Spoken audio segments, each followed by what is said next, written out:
This could be the biggest lithium discovery. Find out more in this report and see why you should look at this one lithium stock. They've done it. This company just made a game-changing announcement, one that should value the company far higher than where it trades today. In just a bit, we'll explain what this announcement means and why it likely won't stay under the radar for much longer. But first, you've seen the news. In early September, 3 geologists published research revealing what could be the biggest discovery of lithium resources ever. This discovery could significantly alter the global landscape for lithium, from pricing, supply stability, and even geopolitics. It was so significant that almost every lithium stock fell following the news due to the sheer size of the potential influx of supply in the future. More importantly, some believe it could potentially remove the United States' dependence on China's lithium supply. According to a 2022 report by the U.S. Geological Survey, the United States' only lithium production came from a single brine operation in Nevada. It's no wonder American imports of lithium-ion batteries jumped by 99% from 2021 to 2022. This marks the third consecutive year in which U.S. battery imports almost doubled. Of these imports, it's estimated that over 65% came from China. So, it should come as no surprise that such a massive discovery in the United States could influence the entire lithium supply chain. But before we celebrate the thoughts of cheaper EVs and batteries, there are many issues that still need to be solved. In fact, despite such a potentially large discovery, the actual ramifications on supply may not actually be as significant as people believe. Let me explain. This massive discovery was found in the McDermott Caldera, a geological feature located along the border of Oregon and Nevada in the United States. It was formed through a series of volcanic eruptions and geological processes over millions of years. This region is of great importance for indigenous communities and is the site of a violent confrontation between U.S. soldiers and the Paiute people during the 1860s. Ranchers have also voiced apprehensions that lithium production in this area may adversely impact groundwater levels, potentially resulting in land desiccation and posing a threat to both domesticated animals and endangered species. Despite these adversaries, the economic value of this discovery may be too large to ignore. In fact, one company has already begun construction. This company is Lithium Americas, the same company that purchased one of our past featured lithium companies, Millennial Lithium, for $400 million US. Lithium Americas has outlined plans to begin production at its Thacker Pass project in the McDermott Caldera by 2026. The project's capital cost is estimated at $2.2 billion with a 21.2% IRR and a payback period of 5.4 years. This is all based on lithium carbonate prices of $24,000 US per ton. In other words, to achieve the above numbers, lithium prices must be $24,000 US per ton or higher. And that means there's little room for lithium prices to fall, not if the US wants access to this new supply. So, if you think cheap lithium is coming simply because of the potential of such a massive discovery, think again. That's not the only issue. Currently, lithium is mainly extracted from ore and brine. But this massive lithium discovery is found inside the caldera of an extinct volcano where the lithium is trapped in clay. Why is this important? Because there isn't one single lithium clay deposit or oil field brine in commercial production yet. As of right now, there are 2 leading companies in McDermott Caldera, LAC, Lithium Americas, and Jindalee. Jindalee is working with POSCO on multiple metallurgical processes to see how they can extract the lithium out of the clay. The outcome right now is unknown. LAC, on the other hand, is already building out its projects and has completed a feasibility study that suggests it can achieve commercial production. If everything goes according to LAC's feasibility estimates, the price of lithium carbonate still has to be at least $24,000 US per ton to make its financial model work, and that's if it can extract the lithium out of the clay based on current cost estimates. Provided all goes to plan,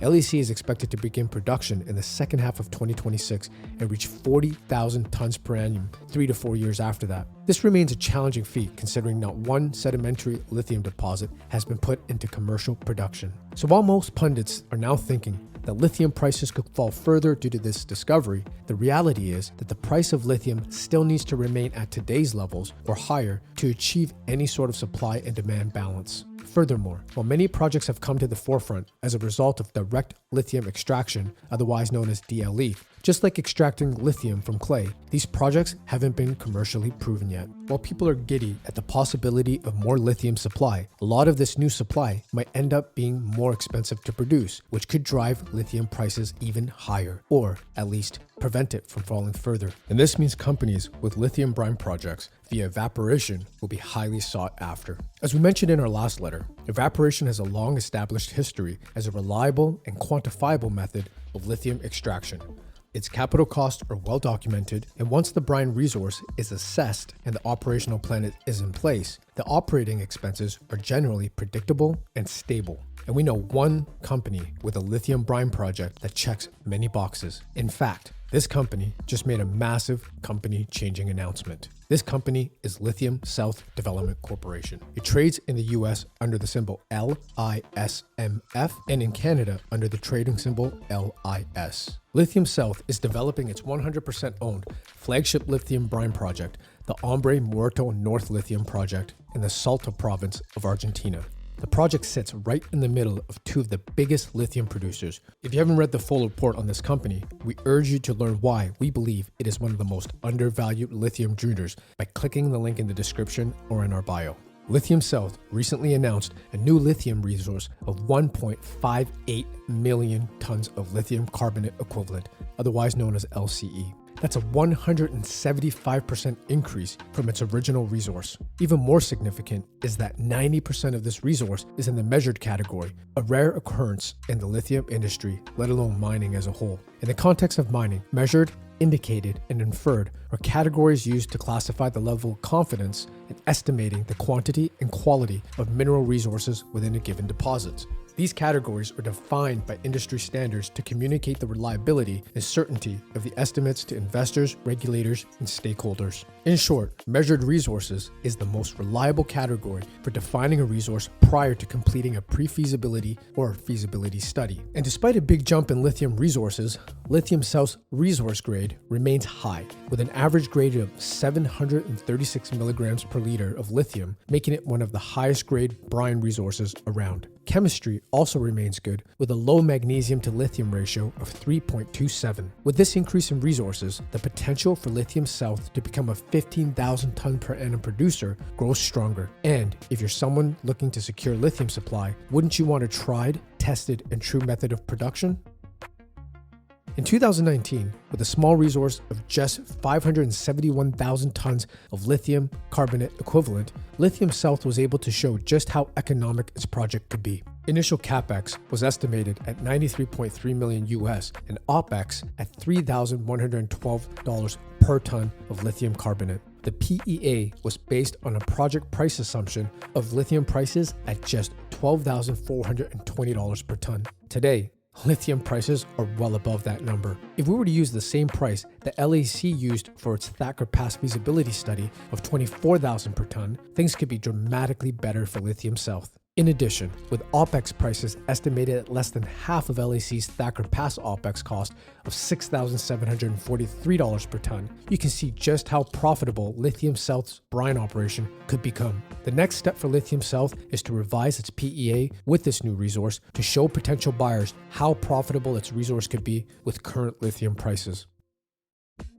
The price of Lithium South shares reached a high of 56 cents in the US and 74 cents in Canada last year. And one could argue, at that price, it was still undervalued when compared to its peers. But today, lithium trades at a low of just 31 cents in the US and 42 cents in Canada, giving it a tiny market cap of just over US $30 million and Canadian $40 million, respectively. Take a look at what some of its peers have been bought out for. With a 175% increase in resources, as well as continued positive progress, the company is more undervalued than it has ever been. We believe the recent downturn in lithium stocks has created yet another opportunity for investors to get back on the lithium train. And that's why we like Lithium South. If you haven't read the original report, you can do so again by clicking in the link below or in the description in our bio. Once again, Lithium South Development Corp trades in Canada under the symbol LIS and in the US under the symbol LISMF. Seek the truth and be prepared.